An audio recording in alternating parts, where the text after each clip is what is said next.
For those of you who have been here since the start of the day, I want to thank you for sticking around. It's a nice crowd. I'm glad to see you all here.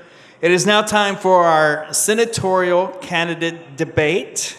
And if you were not here for the gubernatorial candidate debate, that will be posted online in a couple of days. We have the same moderator, and I'm going to introduce him again. We have John Spivey moderating the debate today. He is a former Tarrant County LP chair. He is a current Denton County Executive Committee member, and he is a member of the State Libertarian Party Executive Committee. Everybody, please welcome back to the stage, John Spivey.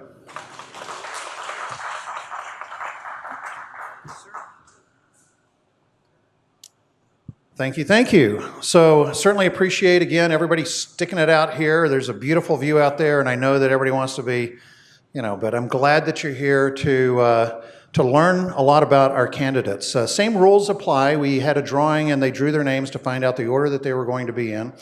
We're going to ask them all in that order to speak, have an introductory statement that's going to be 2 minutes. Then we'll fire off questions, many of them coming from just average, ordinary delegates, wannabes, and voters. You'll have 90 seconds to answer that question. If a single candidate has a question of clarity or to rebut, they will have 60 seconds to do that. And then the candidate that was rebutted will have 30 seconds to answer that. And then at the end, we'll have a 2-minute summary. So we drew numbers, and coming in the order that they drew, Neil Dykeman. Number 2 is actually Shailesh Ganju. Oh, I'm sorry. My bad. Phil Gray. Sorry, the one and only Phil Gray. My apologies. Now, Shailesh Ganju. A man so nice, I named him twice there, was Shailesh Ganju twice. And then finally, Shane Newsom.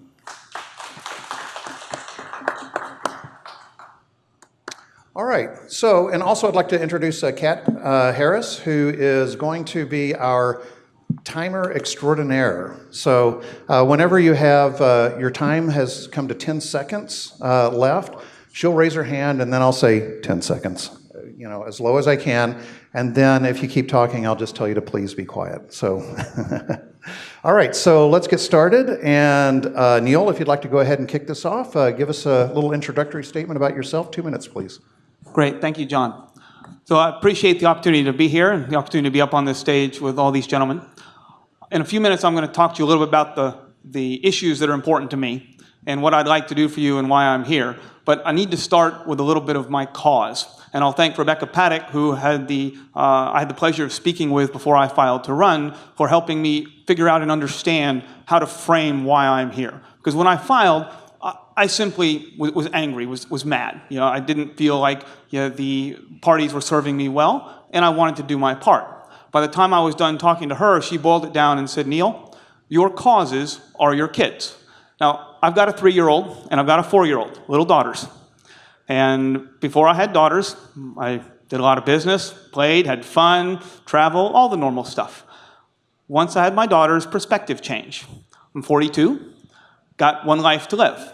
And at some point, you got to step back, and you got to look them in the eyes and explain to them that you left the world a better place for them. To me, what that means is I need this country headed in the right direction, and I need not to be kicking the can down the road for my children. I'm not okay with kicking a debt of $34 trillion down the road and making my daughters deal with it. I'm not okay kicking privacy rights and property rights issues down the road for another generation and making their children deal with it. I'm not okay with this. We have a pair of parties that don't work for me. I would have identified as a libertarian ideologically and a Republican by most of my votes. Problem, I've now got a Republican Party that spends my money and wants to tell me what to do in my house. And I've got a Democratic Party which, well, spends my money. And I'm not actually okay with either of those. I am a social liberal and economic conservative, always have been. So I founded 7 companies in my life. I've held every job in a startup, and now I'd like to work for you. And thank you very much. Mr. Dykman, thank you.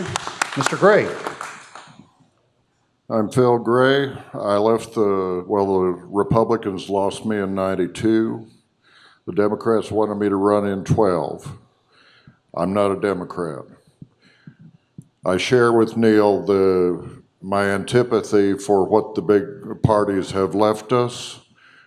He says 34 trillion. My math's a little bit different. It will be 76 trillion before it's over with. That'll be years down the road, however. Right now, we've got 20 trillion in. I say let's pay it off. Let's pay it off while we help people. Let's pay it off without government expense. I'm Phil Gray for Congress. And my Senate, Phil Gray for Texas, is not yet ready, but we're working hard on it. I ask for your support, and I look forward to your questions. Thank you. Thank you, Mr. Gray. Mr. Ganju? I'm going to take the podium. Well, actually, Oh, sure. If you don't mind.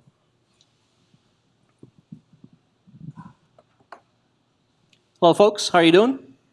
Thank you for coming out. I appreciate it. And first of all, I actually want to thank the organizers of this event. And I also want to thank my fellow candidates for being here. I want to start with saying that I'm a simple man with a simple dream. I want to see a smaller but efficient and small business friendly government. Over the years, I have observed that the government is being used by certain individuals to enrich themselves and their friends rather than for the good of the rest. I've also noticed how a subset of government employees is earning millions of dollars in paychecks without any personal financial risk, while the small businesswoman or man at great personal financial risk is working harder to earn far less every year. And yet, it is the same tax-generating activities of these same small business women and men that is small tax generating small business men and women that is then used to pay millions of dollars to the aforementioned subset of government employees. This has to stop. We need a smaller and more efficient government, and that is exactly what I intend to do as your senator. But my dream doesn't just end there. I want to see more libertarians in all three branches of our government. 10 seconds.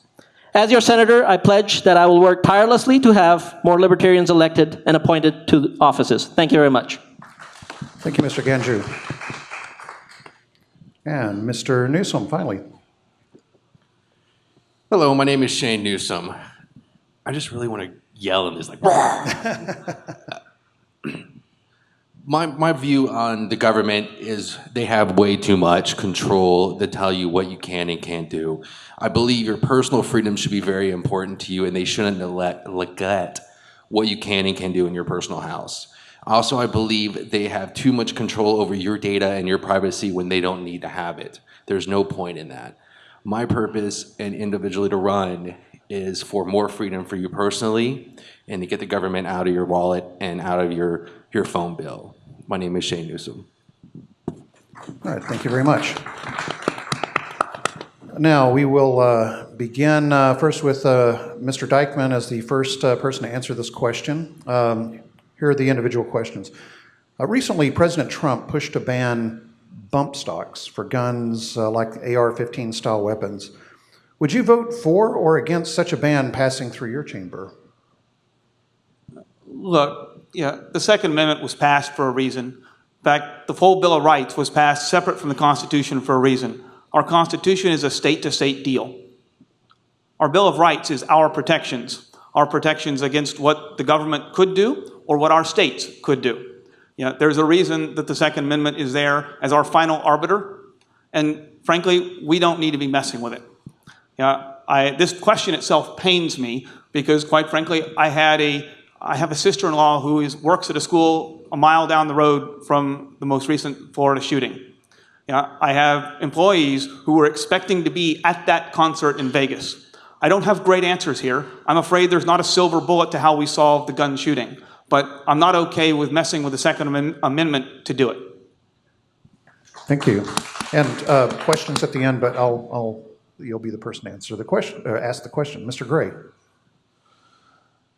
I do not believe that we have a gun issue.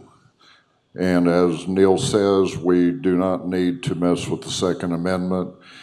We have an issue with mental illness. We have an issue with troubled souls. We have people who know that somebody is troubled. In this most recent instance, the police had been out to this poor guy's house, and I say poor guy because he is also a victim. I can't say that who he is a victim of, but I feel badly for him, and his family also. We need to find a way to head these off.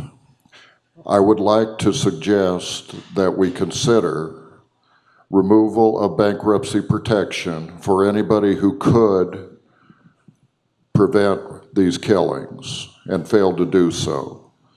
Those police officers who went out 33 times to the house, I'd like to have them explain in court why they did nothing. The FBI, why did they do nothing? Why did the people in the house not move towards reducing this risk and disarming this young man? Thank you. Thank you. Mr. Ganju. Thank you. I love the Second Amendment, and I love our Constitution, obviously. And I like guns. And having served in the U.S. Army, I've actually also dealt with variants of these weapons. I was actually specially trained to fix small arms. And I would never think about having our Second Amendment repealed, obviously, because I believe in it. But I also know that the AR-15 is a fantastic tactical weapon. And it should be used, and it is used, in tactical situations by the U.S. Army. However, I don't understand why somebody, a civilian, needs to have a tactical weapon on the street. Just doesn't make any sense to me. Because if it did, then I should be allowed to have an M1 Abrams tank, which is also a gun, or a howitzer.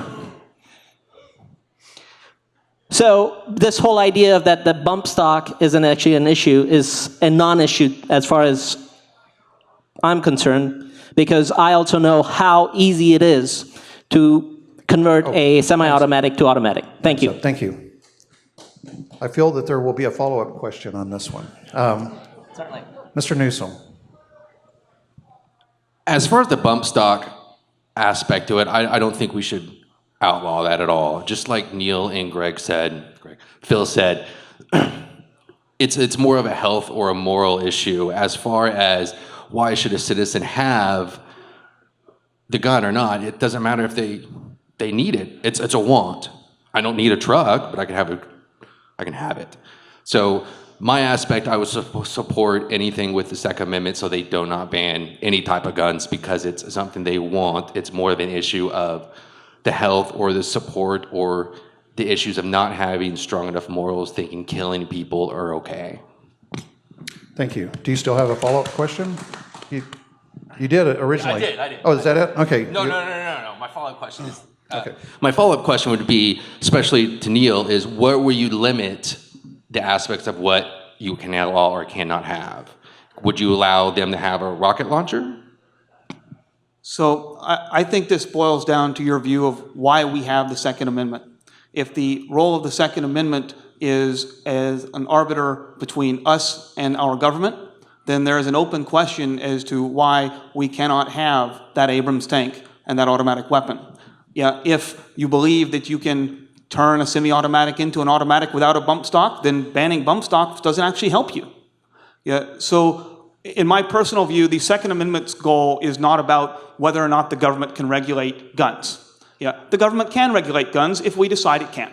My personal view is the Second Amendment's job is to allow us to protect ourselves from tyranny. That's why it was passed. If we want to change it to a different interpretation, we need to change the Constitution. All right, thank you. So we've heard a couple of different numbers here, but I have that our federal debt is approaching 21 trillion. Could be 43 trillion, could be 86 trillion. It's a lot of money. What actions can the Senate and you as a senator take now on the first day of office to curb additional debt and reduce our debt? Mr. Gray, you'll start this. I believe that we need to address the national debt. I need to believe that we need to pay it off. We are not going to pay it off with increased taxation. It's too big. We are not going to pay it off by donations. It's too big. We can, however, accept one simple fact. Any revenue stream that pays to the national debt reduces future bond sales. The buyers of those bonds will continue to want to buy bonds. Congress will continue to fund the income, the profit for those bonds, making it valuable for the investor to buy them. If we reduce the need for a future bond sale, then we reduce the debt. The money will become available to loan or invest. We have something like $15 trillion in consumer debt in this country. Some of it is high interest debt. For those borrowers who are troubled, for those borrowers who 8% would sound good, 8% simple, let them do a balance transfer to the debt fund that builds up as we pay the debt down. They will save money. They can get out of debt. They will reduce our debt with each payment. All right, time's up, Mr. Gray. Thank you, though. Mr. Ganju. Thank you. Well, as a senator, you only have, actually Congress only has control over discretionary spending. And that comes out to be, like I said initially, what I'm saying is that we need to reduce the size of the government and make it more efficient. So right off the bat, I'm saying we need to reduce our spending. Tax cuts are great, but if the spending doesn't go down, guess what happens to the $21 trillion that we're talking about in debt? Somebody has to pay it. So because we have to pay it, we will continue on with some of our taxation. However, the reduction in spending needs to come, and that can come through the discretionary side of this ledger. And that's where the control, that's where the Congress has control. And that actually also includes our defense force, our DoD budget. And that's the biggest one in the discretionary spending. So we're talking about $890 billion out of like $1.2 trillion of budget there in discretionary.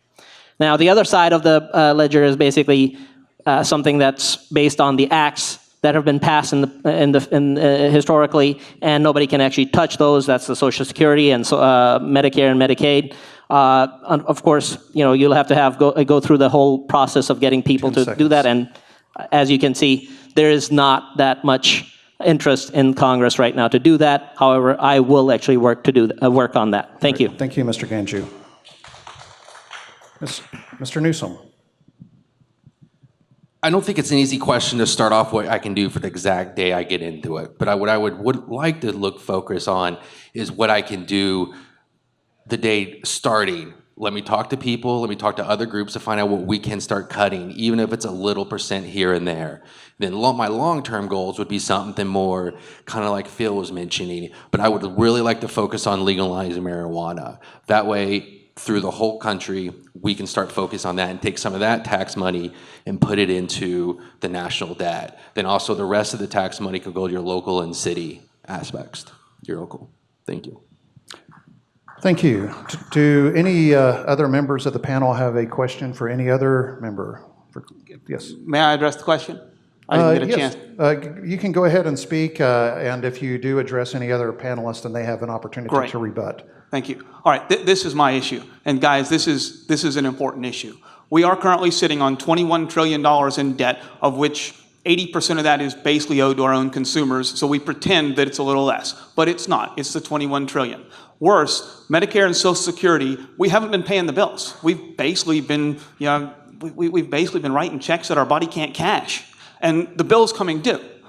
Not this year, but another 10 or 20 years. If you add that in, we're sitting at 34 trillion. First rule, when you're in a hole, please stop digging. We need to actually balance the budget. Well, how are you going to do that? It's going to take some sort of a zero-based budgeting where every year you got to justify your expenditures, or some sort of an across-the-board cut. You can't do this with discretionary alone. It doesn't work. You can't do this by moving some money around on the debt. It doesn't work. You're going to have to take care of entitlements, and you're going to have to address defense if you want to deal with these problems. If you do, this can be handled relatively quickly, and the $340,000 every family in America owes can be managed. If we wait another 10 years, we don't have any more options left. Okay, thank you. That seemed to be addressed to Mr. Gray, so I'll give Mr. Gray 30 seconds to follow up on that if you would like.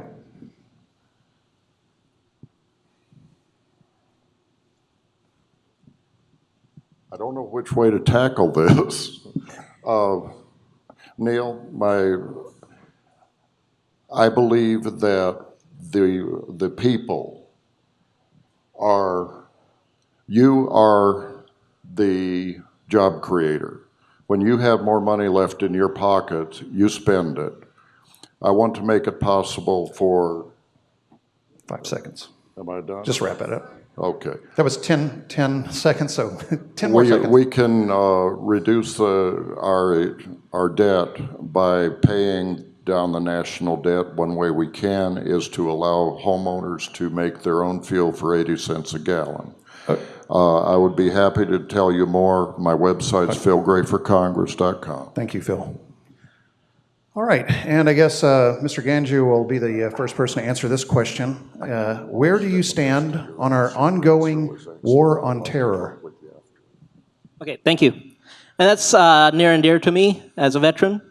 I have friends who have actually served in Afghanistan and Iraq, obviously, as many of you have probably family members and so on and so forth who have done that.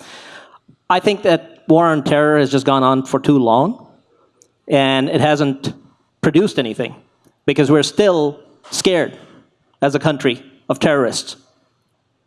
So we need to come up with a new way of dealing with these folks. And the new way to deal with it is through foreign policy, better foreign policy, not this combativeness where we actually take our military and send it over to some place where our soldiers obviously have no need to be there. I mean, there's no justification for that soldier to say, hey, you know what, I'm actually defending my homeland. It's not possible.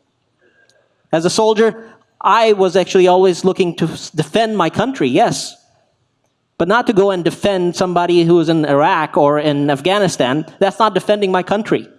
That doesn't help me. So this war on terror needs to come to an end.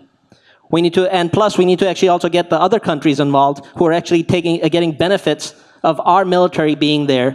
And it's just not only about money, it's about lives of the soldiers, of the veterans who are there. 10 seconds. So thank you. Thank you. Thank you, Mr. Ganju. And Mr. Newsom. Like he was saying, a lot of stuff that was caused because of America. The one reason 9/11 happened because of Bin Laden. I want to actually, sorry, I don't mean to, I'm not saying it's because of America. I'm just saying that that's not the way we need to actually approach it. But that's all I was saying. But not against America, sorry. One of the reasons 9/11 happened was because Bin Laden actually said, you were in my land. So one of the things that we would need to do with that is get out of their land. I think the war on terror is kind of like the war on drugs. The intention of it was good, but the rollout was bad. A lot of it, I believe, we need to get out of that area and stop bombing these countries and killing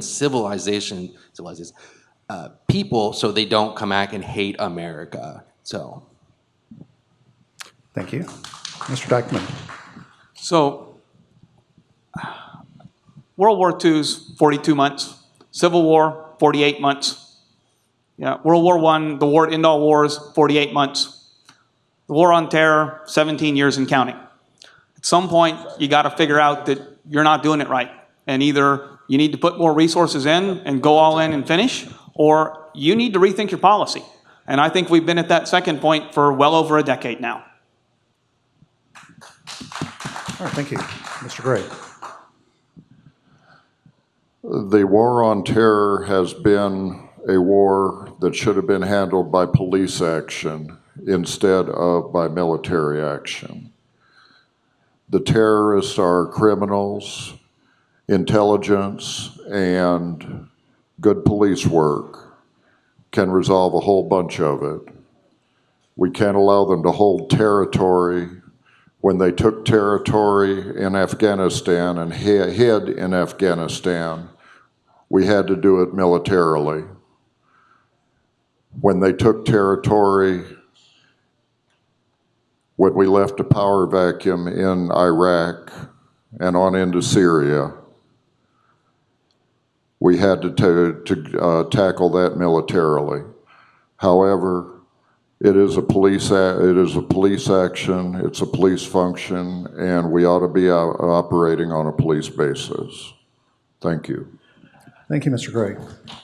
All right, so Mr. Newsom will be the first person to answer this question, which is, more and more, the federal government, through the NSA, abuses its powers via warrantless wiretaps to spy on its own citizens.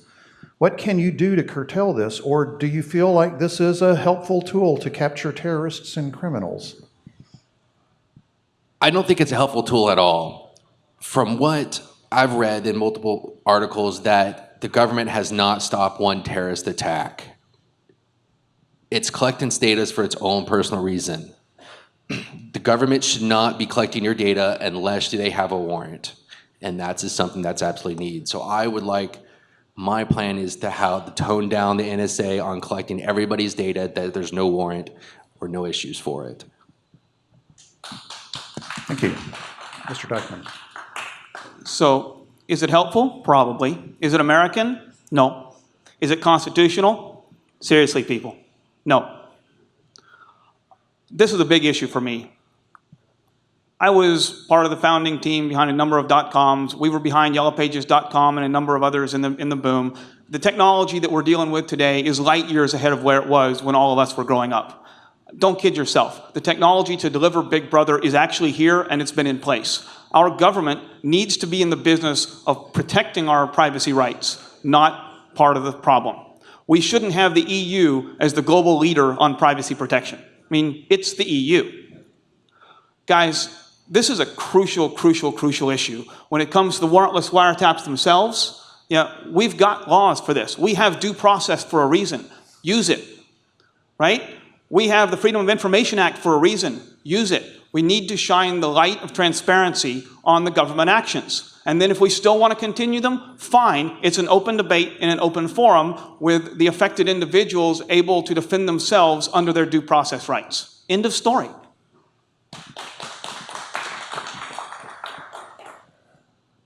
The FISA courts were set up for international espionage, I believe. They require a warrant, and that should be international, as I understand. Those who know me know that I am not into tech. I do not know what is possible. I do not believe that the government should be involved in wiretapping American citizens. Thank you. Thank you. Mr. Ganju. Thank you. Well, we know how much of a bad idea it is when when governments actually wiretap folks. We've seen it in East Germany with Stasi. We've seen it with KGB doing it to the Russians, or the Soviet Union, I should say. And I don't think it's actually worked. And it's tyrannical. And it needs to be stopped. And if I'm elected, I intend to have the Patriot Act repealed, because it's a bad idea, there's nothing good about it, and we need to get rid of it. Thank you. Thank you. All right, so let me ask you this. First of all, does anybody in the panel have a question of clarity or a rebuttal or anything for any other person here? I'm unclear that anyone here likes warrantless wiretaps, so we can probably move It seems on. like it's a popular thing to want to dismantle, so you are correct. And we had a little excitement here. We have actually our fifth panelist got here, better late than never. And I'm just wondering if you guys don't mind shifting down. And we will, I'd like to introduce Ricky Morris Jr. to you. And also we are one mic short, so Mr. Newsom, if you wouldn't mind just for a second. And Mr. Morris. We gave our other candidates 2 minutes introductory time to just introduce themselves and say a little bit about yourself. So if you'd like 2 minutes. Well, hello. My name is Ricky Morris Jr. I'm candidate for U.S. Senate. Along with my fellow constituents, I'd like to apologize for my tardiness. I actually came from about 250 miles away through a storm and surely enough, heavy enough traffic if we all came the same direction. I'm actually a previous Homeland Security supervisor to the Port of Houston. I instituted the TWIC card. I did not create it, but I did have the pleasure of putting it in place. Surely enough, we brought it in regards of making the country more safer and job creation, in which I did see both happen. I just didn't see it happen to my paycheck, but surely enough, we are more safer because of it. I'd like to appreciate each and every one of you all for showing up today to hear us out, and I look forward to yielding the bulk of my time and answering a few questions. All right, thank you. All right, so I believe we'll have, actually, if you don't mind, as we move on down, you will now be the first person to answer the next question, and we'll come back around. So, Mr. Morris, more Americans died from opioids in 2016 than died in the entire Vietnam War. How is the best way for the federal government to address this problem? Okay, first of all, I do believe if Jesus died for us to be free, that no one should tell you what to do and when to do with your own body, as well as how and where and when to put on your underwear. Surely enough, that if we don't prosecute the ones that have been pretty much running the show and the largest opioid producers, which are Big Pharma, and a lot of these guys, they have certifications and registrations that they've paid for with the federal government. Hey, if we don't prosecute them, why are we assaulting our national citizens, you know? Surely enough, I believe that we should do away with all of the old laws that have to do with the fake war on drugs that, to me, was instituted by George Bush Sr., and it just never went away, but it never penalized any of his friends. Thank you very much. Mr. Dyckman, same question. So there's been a lot of talk about this issue lately, and I think one of the challenges that we will find is it's probably not as simple an issue with probably not as much of a silver bullet as we all would like. I don't think we're just going to be able to blame Big Pharma. I think this is going to be something that takes collaboration, and that the answer is probably not yet at the table. I think it's proper to frame it in the terms of the broader war on drugs, and just like the war on terror, I think the answer there is relatively simple. I'm a pragmatist. After 30 years of fighting, yeah, you probably need to change something that you're doing. Thank you very much. Mr. Gray. I believe that we need to decriminalize the use of all drugs. I will do this at the federal level. I want to institute, call for a, I just lost it, folks. What's the word I'm looking for? Licensed distributors.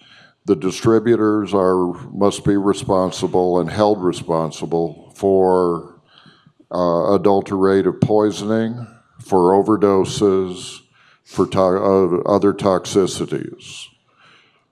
I want them to be responsible. I want the states to set their goals, their laws as to how this should be enacted. I think that we ought to get the federal government out of it. Thank you. Thank you. Mr. Ganju. Thank you. I'm not going to stand here and pretend that I know enough about this problem right now, but I can actually say that if elected and as a senator, I would actually convene a panel of subject matter experts and have them come up with a solution for this problem. However, I do want to point out one thing, is that opioids can become a national security issue. And they have in certain countries. For example, in India, they're actually dealing with this kind of a problem in the state of Punjab that is connected to Pakistan. And it has become a problem for those folks because they've got people actually getting high and having all sorts of issues. So I'm not saying that that is a problem that we are facing right now, but it could become a problem in the future. So we should be actually paying attention to it very, very closely. Thank you. Thank you. And Mr. Newsom. I think the war on drugs and the opiate question are tied, but I think they're two different questions. My issue with the opiates aspect is I think it's more of about not having enough education on what addiction is and how do you know they're addiction. Do normal people know, hey, I'm addicted to this because my doctor's given this, he's prescribing me this, so it must be okay, I must be still needing this drug. Now, like they've all said, it's not an easy answer. So we would have to figure out, is the pharmacy tied with the insurance? Because there's a lot of other ways to deal with pain or any issues with the opiates. Or are they in bed with the doctors? So that's one thing we really need to figure out, who's at fault before we start blaming everybody else. Thank you very much. And this will be our final question, I believe, because we're going to have to give a little extra time for the 2-minute summary. So, where do you stand as a senator? Where do you stand on a state or city creating laws or codes that make it difficult for U.S. immigration agents to apprehend and deport those living within the U.S. without their legally required documentation? In other words, do you feel these entities have the right to do this and become a so-called sanctuary city? So the question is, where do you stand on sanctuary cities? And I think we'll start again with Mr. Dykeman. Is that the order? I believe it's Phil's turn. Phil, okay, sorry about that, yes. I believe that we should allow the undocumented workers and DACA and others who are here with paperless. I believe that they should be allowed to pay 10% of their income to the national debt. They pay it on their tax return. Their 1040 becomes their green card. When questioned by the authorities, they hold it up. They say, I paid, I stay. That's part one. Part two is that if a city does not want to enforce federal law, I think that if the city has the right to do that. So I'd have to say, let's just end the problem. Let's just let them stay here if they want to stay here, pay for the offense that they have committed, don't commit any more offenses, and leave it up to the cities to handle. Thank you. Thank you. And Mr. Ganju. Thank you.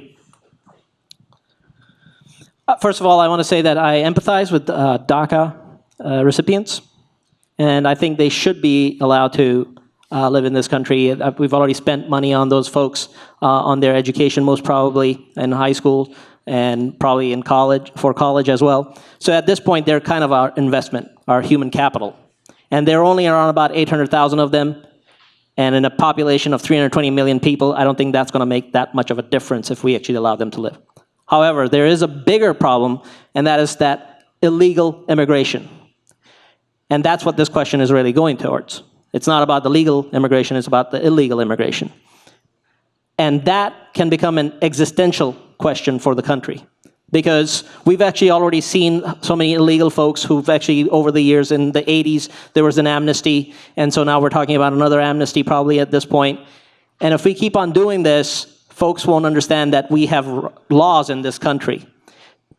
But if the American folks actually want to do that, then they can go ahead and do it. However, it is an existential question, because if you're going to open up the borders for just some folks, then why not just open up for everybody?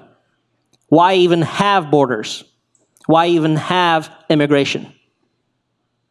That's the question. And that's the question that needs to be answered. Thank you. Thank you, Mr. Ganju. Mr. Newsom. I think the question has to do with more with sanctuary cities than DACA or immigration or anything like that, but I do see them that they're tied hand in hand. My concern about sanctuary cities is that if you do have criminals and you have illegal immigrants, the person that is not at fault not calling the cops or the authorities on someone that's selling drugs, killing them, murdering people, or even abuse of any kind. They just let it go because they're afraid to get arrested. I do think they should take it locally with the city or the state and not have to worry about the feds or ICE coming in and trying to kidnap everybody, or not really kidnap, but take them out. So I think the city should protect the innocent so they can report any trouble and not fear getting deported. Thank you very much. And Mr. Morris. Yes, sanctuary cities, they should be a choice of the city, which would start with the mayor. That's until we have a different federal mandate to either raise or reduce the penalty on the city. Either we do away with it completely, or we just focus on what we have on the books already. As we stated before, it's Mr. Ganju, we already have laws on the books. So until we do away with those laws, we won't have anything to, blank piece of paper to start with, I would say. So when it comes to immigration, I consider North America, Canada, United States of America, and Mexico. I consider Central America what it is, and South America. What do we all have in common? America. So surely enough, if we're all welcome as non-criminals, if we all come in and we get our documentation like the current laws state, I believe that we should allow a city to protect anyone that decides to live in that city if they're contributing to it. All right, thank you very much. And that concludes all the questions now. Oh, actually, okay, we do have a follow-up question here. No, I need to answer that question. I'm sorry? Let me get my answer in for that question. Oh, I'm sorry. Sorry about That's okay. that. Sorry, That's Mr. okay. Dykman. Look, so the question, sanctuary cities, not immigration. They're tied together, but let's start with the question that's on the table. So I tell my 3-year-old and my 4-year-old, they don't always listen, but I tell them 2 wrongs don't make a right. We all know the federal government doesn't always enforce all its laws. That's a problem. We all know that our immigration system is broken. That's a problem. That doesn't give the cities the right to decide, oh, I'm not going to obey that federal law. What it does mean is that we need senators who will go fix immigration, and we need a Texas AG that will sue to enforce the federal laws. Because if the federal government can't get its act in gear, now we've got a constitutional question. But we're not going to deal with the constitutional question by letting every city in America try to change the laws willy-nilly. We have process and a constitution for a reason. Follow it. Thank you. And now, does any other person have a question for any of the other panelists? All right. Well, thank you very much. So I guess what we'll do and what we did in the gubernatorial is we had a reverse order where people give their 2-minute summary. So, Mr. Morris, you've got 2 minutes to kind of wrap it up and let people know why to vote for you, and we'll just move right down that way. Thank you. Well, unlike most politicians, I'm going to tell you the truth. So as much as I know the truth to be true, when it comes to things like bump stop, that's an oxymoron to me. I'm like, if it's a rifle, we use rifles for hunting. So to me, I believe if you have licensing process, get your training for a rifle, but get your licensing for your handguns.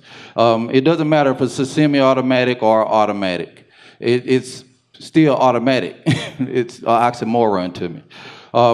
The federal debt, I believe that they should stop stealing from American citizens in the name of creating fines just to pay salary increases and wage increases, and stop lending to self-sustained countries until we only need to borrow ourselves as a country. I believe that we should reduce taxes, and we should have a tax equal to tithing, which is the 10%. And businesses should pay double on that tax, which would still be a reduction versus what we have currently. And people in poverty-stricken areas should pay 7% on the tax. The war on terror, we shouldn't pick fights, but we should continue to be defensive. And we should remain proactive and confirm threats before attempts made by terrorists on American lives. And that's also one of those things about when it comes to the NSA and anybody else spying on you, I don't believe anyone should just be able to go into your home and tell you what to do, when to do, and how to do it. Thank you, Mr. Morris. Mr. Newsom. I'm pretty passionate about human rights, taking care of our soldiers, and our own privacy. So those are going to be my three main goals that I really want to accomplish in my degree. So as far as human rights, I would want to be more dynamic on the wording we use compared to pointing for one group at a time. So every 10 or 15 years, we have to change it. So if we can dynamically say everybody has a right, every human being has the same right to the life, liberty they want to perceive. As far as we're asking our soldiers to take their life, pretty much, to defend the country, I think we should take better care of them. Give them more support of health and more mentally support. As far as your personal privacy, I don't think the government should be eavesdropping on all your conversations or even be able to allow to pick your conversations up unless they have a warrant. I'm Shane Newsom. Thank you very much. Mr. Ganju. Thank you. As I have already said, and over the questions as well, I hope it's clear to you that I'm running for small government, but an efficient government. I believe in the capitalist system. I love it. I've enjoyed it. And I think the United States is the best country in the world. There's no question in my mind. However, it's not the perfect country, and it has some issues that we need to deal with. And government happens to be too big and really not that responsive to the general public. And we need to actually cut it down to a certain level so that it can become more responsive and more efficient. And how do we do that is the question, obviously. And the way we can do it is by reducing taxes, which we've already started doing some of those things, but we also need to reduce the spending. So from that perspective, from a economy or economic perspective, that's my perspective on that. On the other side is the military and our defense forces. And as a veteran, I care deeply about that. And that will be the other side, even though I'll actually be looking at cutting some of those because I don't think it necessarily needs that big of a budget. It can be reduced. I know it can be reduced because I've been in there and I've seen how certain things are wasted. So we can actually cut there. And as far as everything else, those things are as you go in Congress, and you can actually take care of those at that point. So my name is Shalish Ganju, and thank you very much for coming out today. Thank you, Mr. Ganju. Mr. Gray. I hate to beat on the drum more. We got to pay off the debt. Ted Cruz has been in office 6 years now.